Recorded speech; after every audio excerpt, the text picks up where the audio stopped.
March 15, 1944. Deep within the concrete corridors of the Japanese Naval Intelligence Headquarters, a heavy, suffocating silence hung over the AIDA Communications Unit. Outside, the world was at war, but inside this room, the only sound was the low electric hum of vacuum tubes and the scratching of pencils on paper. Commander Atsuzo Kurihara sat motionless at his desk. Before him sat a third cup of bitter green tea, untouched for hours, a thin film of cold oil forming on its surface.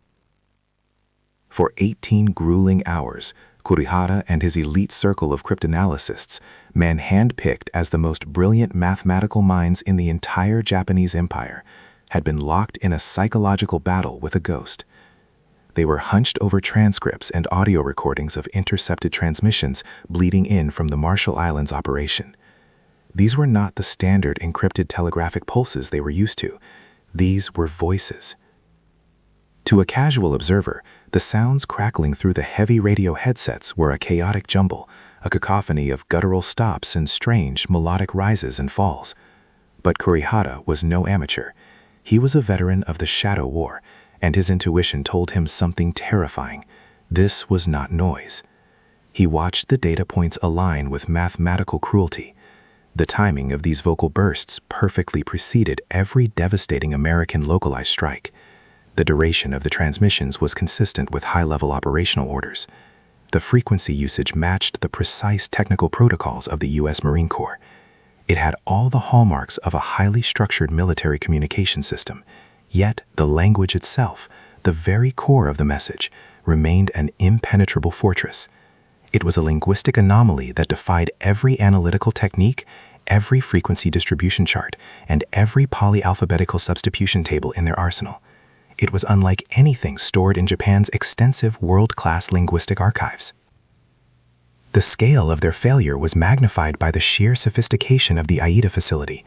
Located just 20 miles outside the heart of Tokyo, this was the Bletchley Park of the East. It was a massive, high-security nerve center employing over 500 specialized personnel. They operated a staggering array of hardware, 118 high-sensitivity radio receivers, and 20 state-of-the-art direction finders that could pinpoint a signal across the vast reaches of the Pacific. Their track record was, until now, legendary. These were the men who had successfully shattered the most complex American diplomatic traffic. They had systematically dismantled British naval communications and bypassed multiple layers of Allied Army codes.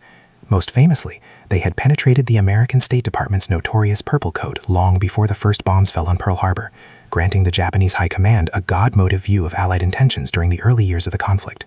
They were the masters of the invisible realm. But as the sun began to rise over Tokyo on that March morning, Kurihara realized they were facing a total cryptographic blackout. After 3 years of total war, after breaking dozens of Allied ciphers that the Americans thought were secure, Japan's greatest geniuses could not decipher even a single basic pattern in these transmissions. They looked for repeating vowels, they found none. They looked for predictable military headers, they found gibberish. Commander Kurihara felt a chill that the cold tea couldn't explain. What he didn't know, what no officer in the Imperial Japanese intelligence community would grasp until the smoke cleared in 1945, was that he wasn't trying to break a machine-generated code. He was listening to the only unbroken oral code in modern military history. He was listening to a weapon forged not from rotors and wires, but from a sacred ancient breath that had existed for millennia before the first radio was ever built. While the Imperial Japanese Navy was searching for a mechanical or mathematical solution to their intelligence crisis, the true nature of their defeat lay thousands of miles away from the salt spray of the Pacific. The story shifts to the rugged, awe-inspiring vistas of the American Southwest, a land of crimson mesas, shifting sands, and ancient traditions. Here, sheltered by the geography of the Four Corners region, the Navajo people had for centuries preserved a cultural treasure that would soon become a strategic miracle, Daine Bizat. The Navajo language is a member of the Athabascan family, a linguistic group whose roots stretch back through the mists of time.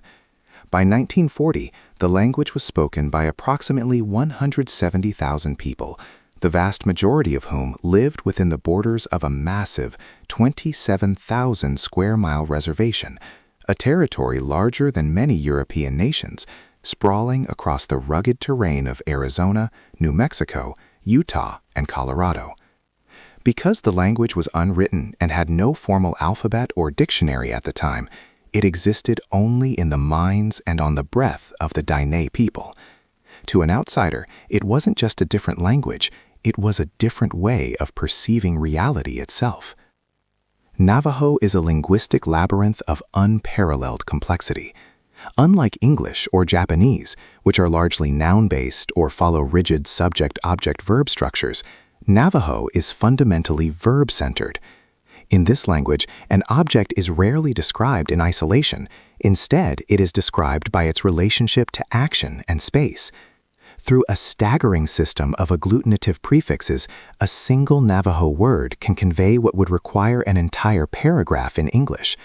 These prefixes define the shape of an object, its state of motion, its relationship to the speaker, and the intent behind the action. The mathematical permutations of these prefix combinations can reach into the millions, creating a fluid, shifting grammar that no machine of the 1940s could ever hope to model. But the grammar was only the first wall of the fortress. The second wall was tonality. Navajo utilizes 4 distinct tones: high, low, rising, and falling. To a Navajo speaker, these tones are as clear as notes on a piano, but to a foreign ear, they are almost invisible.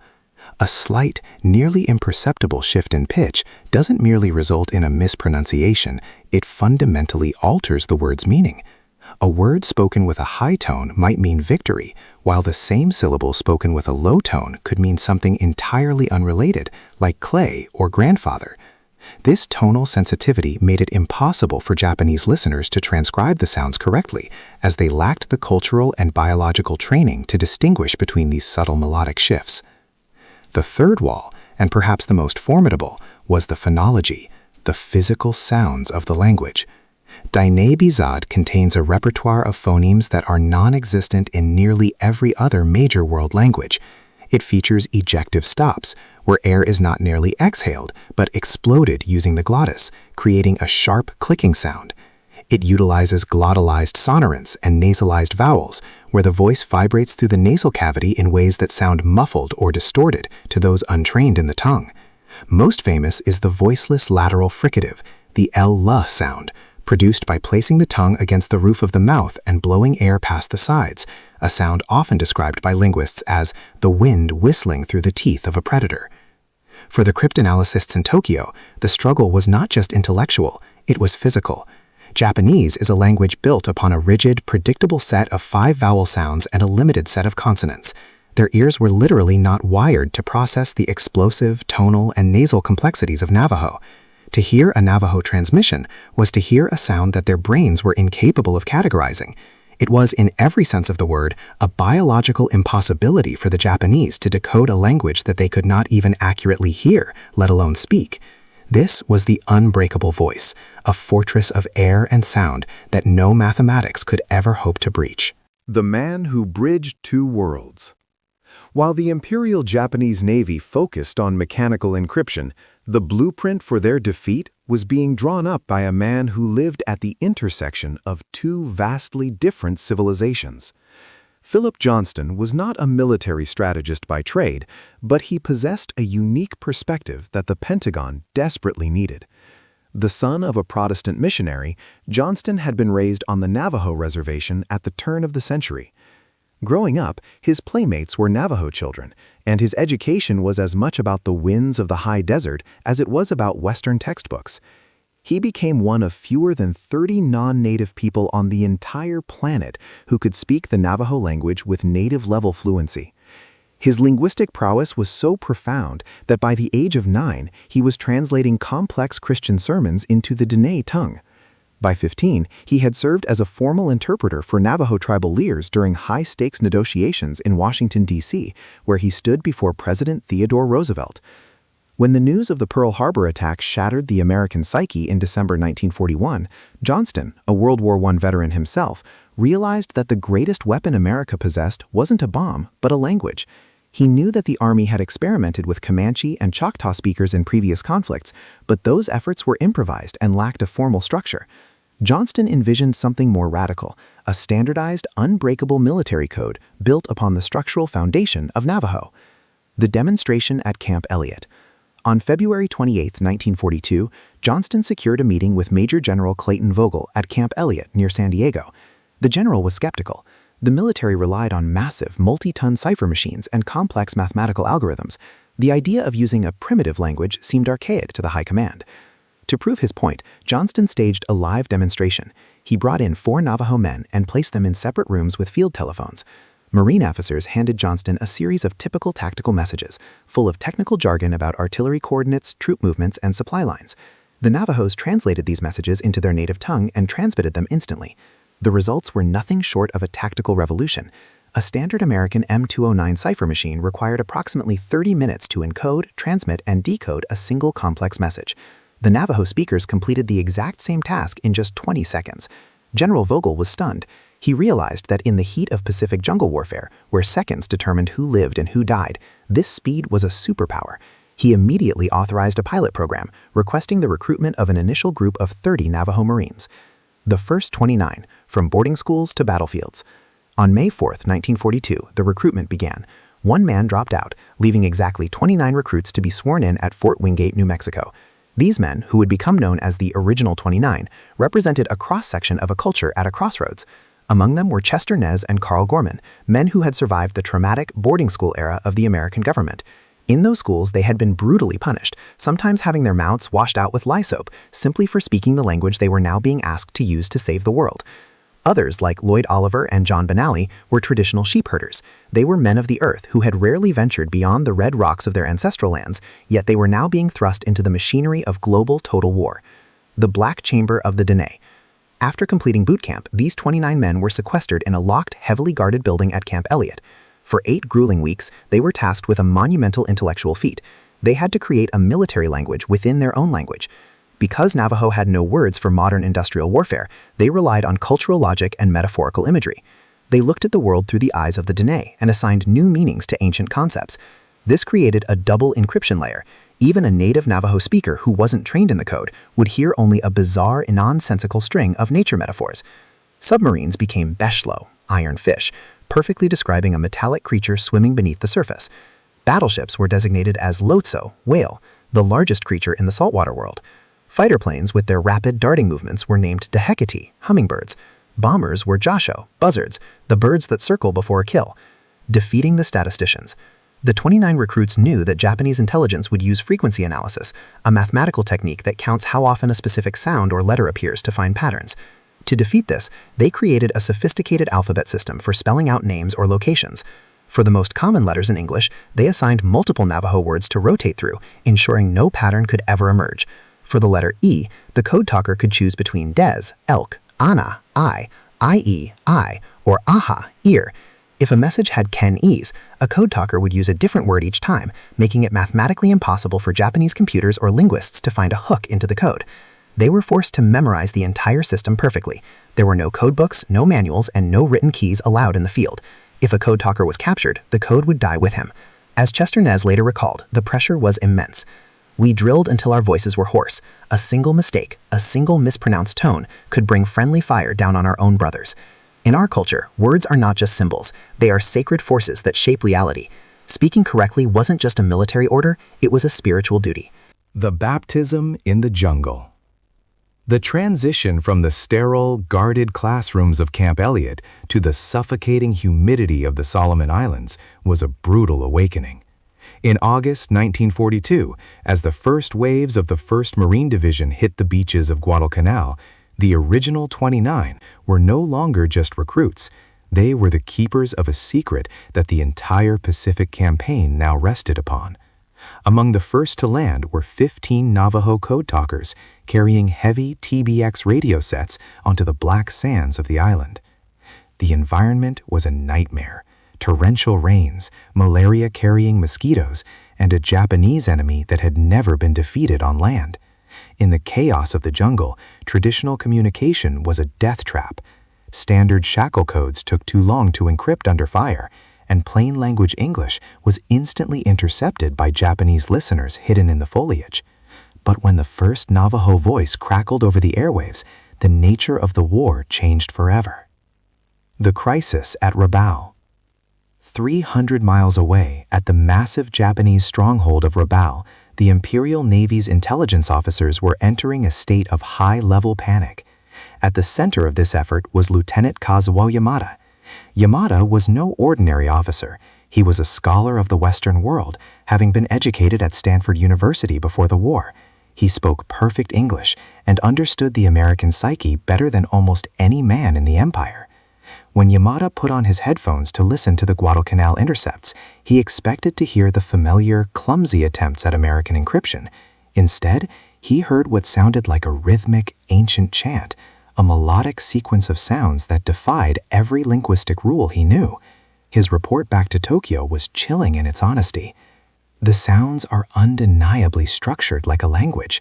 There is a clear syntax, a consistent grammar, and a repeatable cadence, but it matches nothing in our records. It is not English, not any European tongue, not any Asian dialect we have encountered. It is completely alien, a ghost in the machine. The scientific assault on the unbreakable. The Japanese response was not merely frustrated, it was clinical, exhaustive, and desperate. The Imperial High Command poured massive resources into breaking this mystery language. Audio forensics. They recorded hundreds of hours of Navajo transmissions onto wax cylinders, playing them back at half speed to try and catch phonetic patterns. Linguistic conscription. They summoned the most prestigious university linguists from across the Japanese mainland, and even consulted Buddhist monks who were experts in ancient, dead languages of the Himalayas and Tibet, hoping to find a common root. Frequency analysis. They used oscilloscopes to visualize the sound waves, searching for mathematical repeats in the tonal rises and falls. Despite their brilliance, the Japanese were hitting a wall that no mathematics could scale. They were trying to solve a problem with logic that could only be solved with culture. To them, it sounded like gibberish. To the Marines on the ground, it was the sound of salvation. November 8, 1942. The precision of the Dene. The ultimate proof of the code's lethality came on a sweltering morning in November. Chester Nez, one of the original architects of the code, was crouched in a foxhole under heavy fire. A Japanese machine gun nest hidden in a coral cave was pinning down an entire company of Marines, cutting them to pieces. In a traditional scenario, requesting an artillery strike would have involved a 30-minute ordeal of encoding coordinates, transmitting them, and hoping the enemy hadn't intercepted the location. Chester Nez grabbed the handset. In a calm, melodic voice, he spoke into the static. 2 whales at the edge of the Iron Mountain. Send the hummingbirds. Within minutes, the world exploded. American artillery shells, guided by Nez's 14-second transmission, fell with surgical precision directly onto the Japanese nest. The threat was neutralized before the Japanese even knew their position had been compromised. We are fighting blind. The impact on Japanese morale was devastating. In the high-level logs of the 17th Army, Colonel Haruo Konuma wrote a summary that would define the rest of the war for Japan. He realized that the technological superiority they once enjoyed in signals intelligence had vanished. The Americans have deployed a tactical code that defeats every attempt at interception. Our cryptanalysis are powerless. Because we cannot anticipate their movements or understand their artillery requests, we can no longer prepare countermeasures. Every attack comes as a surprise. We are no longer fighting a war of strategy. We are fighting blind. This was the test of fire. The Navajo code talkers had proved that speed was the ultimate weapon, and their sacred language had become an invisible shield, protecting thousands of Marines from an enemy that could hear everything but understand nothing. As the frustration in Tokyo reached a fever pitch, the Imperial Japanese intelligence community believed they had finally found the skeleton key that would unlock the American transmissions. Their hope did not come from a machine or a mathematical breakthrough, but from a prisoner of war. His name was Joe Kiyomiya, a Navajo soldier serving with the 200th Coast Artillery. Kiyomiya's story was one of tragic irony. He was not a Marine, nor was he part of the elite code talker units. He had been captured during the brutal fall of the Philippines and had survived the infamous Bataan Death March. He was a native speaker, born and raised in the heart of the Navajo Nation, possessing the very linguistic DNA that the Japanese were so desperately trying to isolate. When Japanese intelligence realized they had a native of the mystery language in their custody, they immediately transferred him to the IATA Communications Unit Interrogation Center. The language of nonsense. The interrogators, led by men who had spent months analyzing the ghost voices of the Pacific, sat Kiyomiya down in a cold, dim room. They placed a set of heavy headphones over his ears and pressed play on the wax cylinder recordings. Kiyomiya's heart must have skipped a beat. He was hearing the sounds of his home, the voices of his people, crackling through the static of a war zone thousands of miles away. But as he listened, his confusion grew. He recognized the words, but the sentences were a surrealist nightmare. The transmission said things like, "The turtle is attacking the ironfish. The hummingbird has dropped its eggs on the whale. The owl is watching the snake." To the Japanese, this was clearly a code. To Kiyomiya, it sounded like his people had gone insane. Because he had been a prisoner since early 1942, he had no knowledge of the secret military vocabulary developed at Camp Elliott. He heard the word for turtle, cheidagahi, but he didn't know it meant a tank. He heard ironfish, beshlo, but had no way of knowing it referred to a submarine. He told his captors the truth. "I understand the words, but they make no sense. It is like listening to a man talk in his sleep." The descent into horror.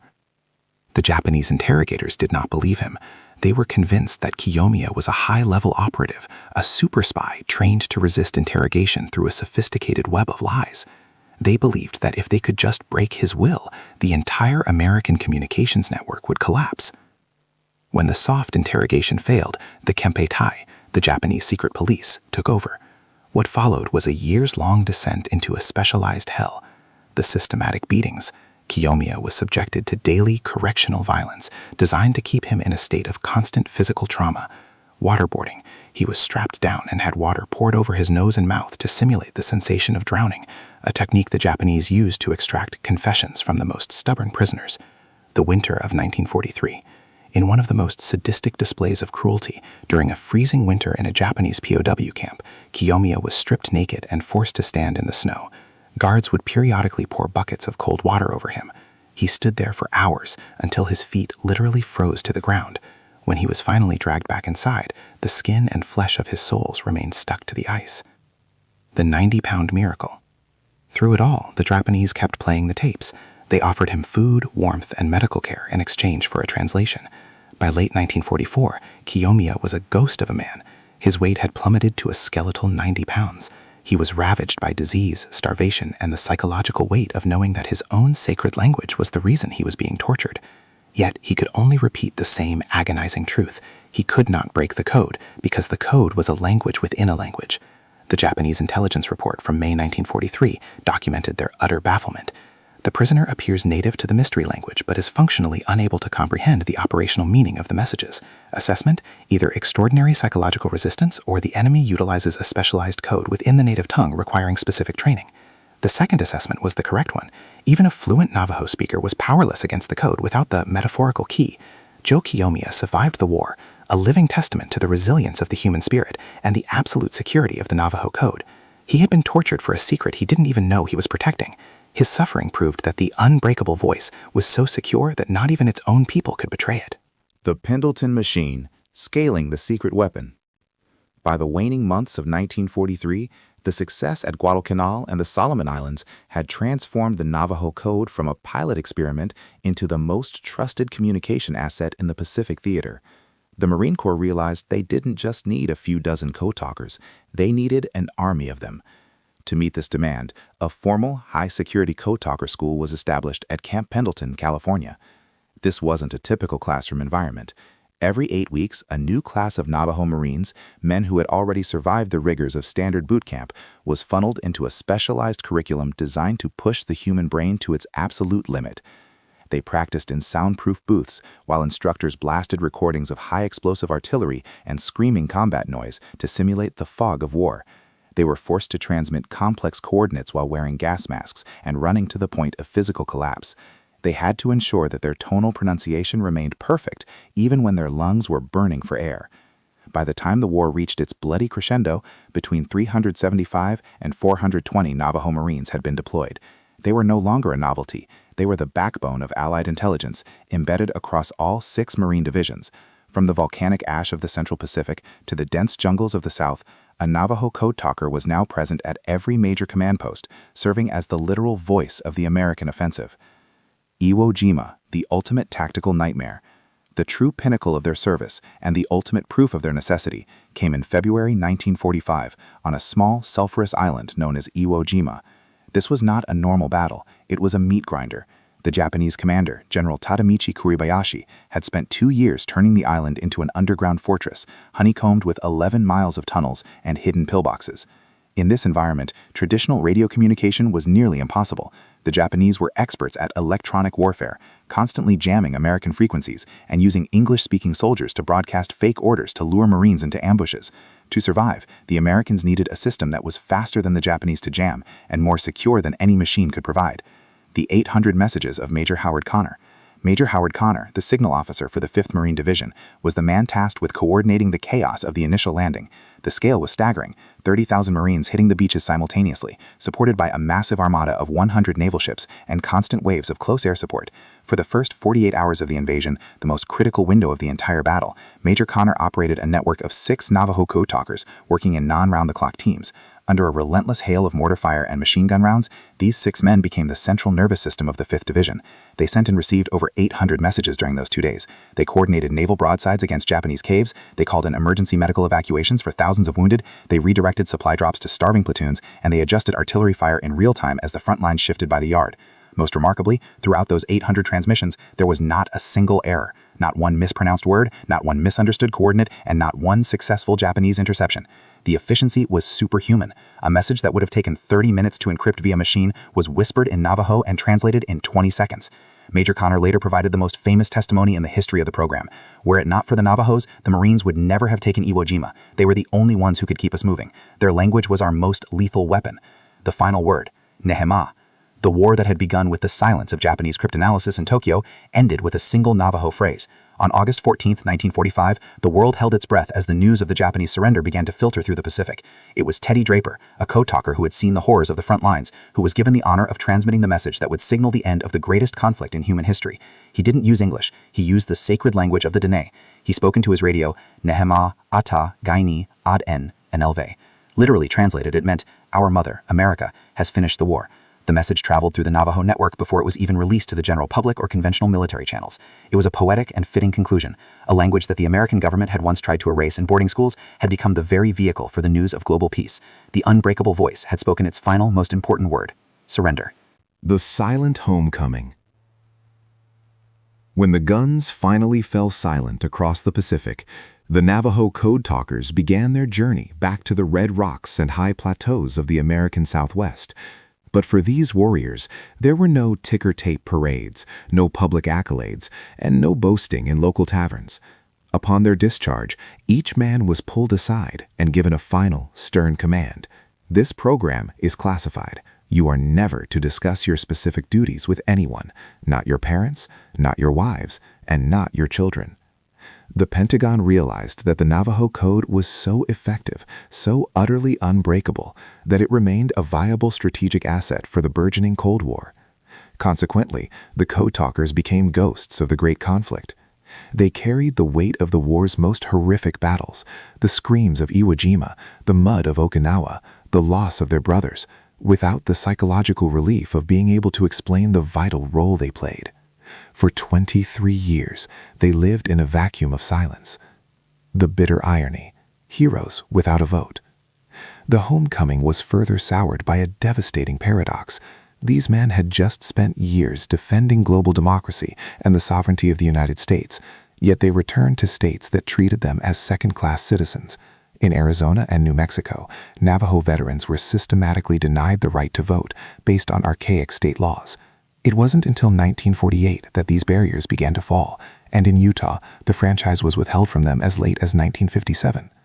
They returned to a world where no Indians allowed still hung in restaurant windows and where hotels refused them service.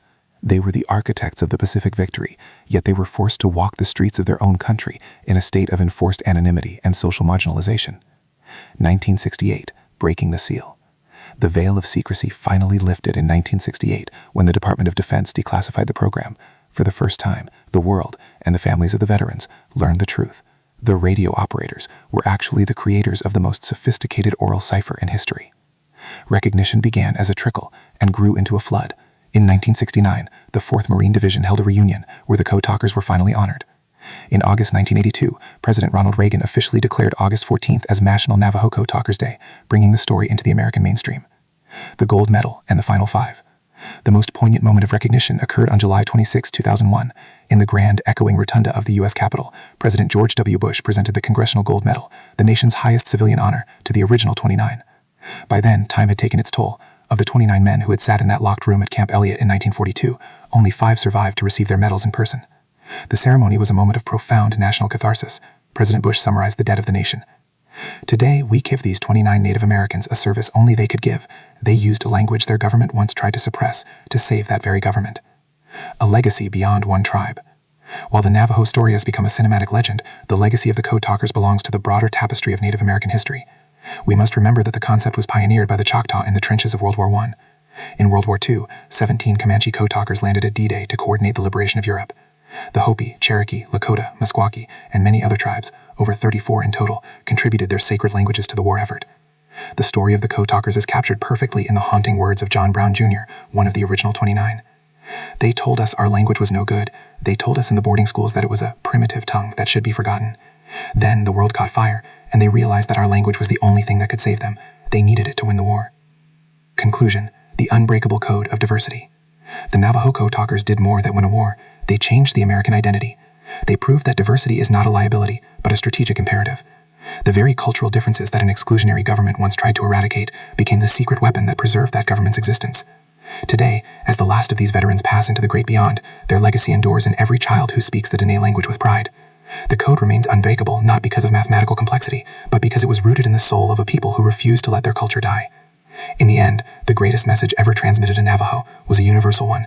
That which makes us different is exactly what makes us strong. The blind spot of empire. In the final analysis, the Japanese failure to crack the Navajo Code was not merely a tactical oversight or a lack of mathematical prowess. It was a profound and fundamental failure of imagination. The Imperial Japanese military had spent decades preparing for a war against American industrial might and Western technological ingenuity. They had mapped out American factories, studied their cipher machines, and analyzed their naval doctrines. But they were utterly blind to the one thing that made America truly formidable: its diversity. The Japanese Empire of the 1940s was built upon a rigid ideology of racial homogeneity and a singular, centralized culture. To the high command in Tokyo, the idea that a marginalized, indigenous group, one the American government itself had tried to suppress, could provide the decisive edge in a global conflict was unthinkable. They were defeated not just by a language, but by a concept they could not comprehend: that a nation's power is multiplied, not divided, by the variety of its people. The great paradox of history. There is a staggering, poetic irony at the heart of the Code Talker story. For decades leading up to World War II, the United States government had engaged in a systematic campaign to eradicate Native American cultures. In federal boarding schools, young Navajo children were told their language was primitive, useless, and a barrier to progress. They were physically punished for speaking the very words that would later save the lives of thousands of American soldiers. Yet, when the nation faced its darkest hour, the Dene people did not turn their backs. They offered the very thing the government had tried to take away. The Dene Bizad language, once a target of cultural genocide, was transformed into the ultimate shield of the Republic. It is a story of profound patriotism from a people who had every reason to refuse the call to arms. They proved that a nation's greatest strength is not found in its steel mills or its assembly lines, but in the infinite complexity of its human culture. The last voices of a generation. Today, the era of the Code Talkers is transitioning from living memory into the hallowed halls of history. In June 2014, the world mourned the passing of Chester Nez, the last of the original 29 recruits who sat in that guarded room at Camp Elliott. With the passing of each veteran, a direct link to this miracle of the Pacific is lost. However, their legacy remains as vibrant as the crimson mesas of their homeland. They didn't just provide a secure radio link, they provided a psychological breakthrough. They showed that indigenous knowledge is not a museum piece to be studied, but a living, breathing resource capable of solving modern problems that baffled the world's most sophisticated computers. The unbreakable code of the future. As we look forward into an age of quantum computing and artificial intelligence, the lesson of the code talkers is more relevant than ever. In a world where any mathematical algorithm can eventually be brute forced by a machine, the human element remains the only truly unbreakable factor. The Navajo Code remains the only oral military code in history to never be broken. It stands as a living testament to the fact that our differences, our varied languages, our unique traditions, and our distinct ways of seeing the world are not weaknesses to be homogenized. They are our greatest strategic advantages. The voices crackling over the radios at Iwo Jima and Okinawa sent a message that the Imperial Japanese intelligence officers were never meant to understand, but it is a message we must never forget. Diversity is the ultimate encryption. It is a fortress built of culture, history, and identity, a fortress that no enemy can ever hope to breach. The code talkers proved once and for all that many voices speaking as one, yet retaining their unique power, create the truly unbreakable code of freedom itself.